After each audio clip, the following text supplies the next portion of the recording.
बाळा, लई गुणाची हायच बघ. अशीच वाग ग. आपल्यावर कुणी काय बोलायची येळच येऊ द्यायची नाही.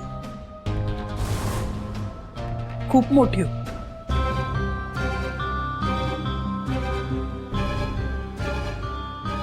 हा पण माझी एक विनंती आहे ही समधी प्रॉपर्टी ना अक्षराताईच्या नावावरतीच राहू दे. तिचं कसं समधीकडे अचूक लक्ष असते, त्यामुळे ह्या समधा प्रॉपर्टीचा ती चांगला सांभाळ करे.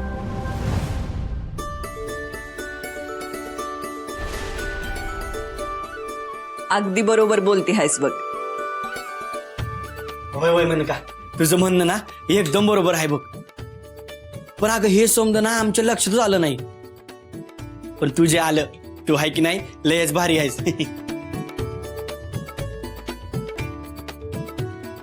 आणि आई आता बाद झाला. या मामा मामीचे आहे ना नको धंदे काय थांबतच नाही. याच नाही आहे ना आता घरात थाराच द्यायचा नाही.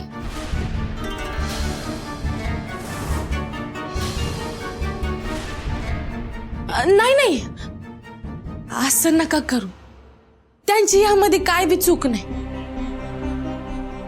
त्यांचा माझ्या बाबतीत गैरसमज झालाय,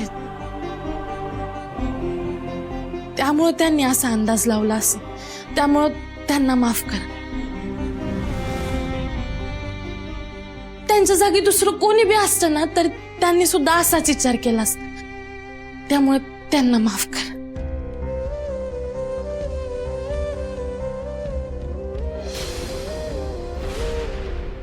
अगं काय हे असल्या कसल्या काळजाची बनली आहेस तू? हा, कमाल आहे तुझी.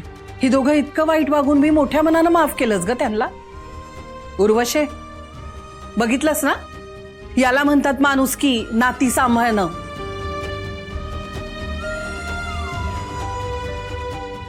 मन मोठं असलं ना की कुठल्या बी चुका पचवता येतात.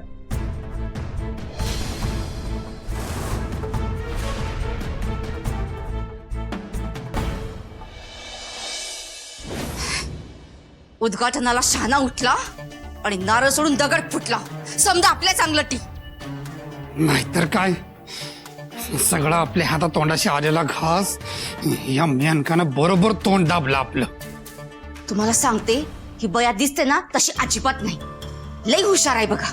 मुळात इतकं चांगलं कोणी बी वागूच शकत नाही. तिला वाटतंय तिची ही सोंग कोणाला कळणार नाहीत, पण मी बरोबर ओळखलंय तिला. वय उर्वशी, हिच्या डोसक्यात नक्कीच काहीतरी डाळ शिजत्या बघ. नाही नाही नाही, आता आपण हिच्या मार्गावर डोळ्यात तेल घालून लक्ष ठेवून राहणं गरजेचं आहे दोघांना बी. होय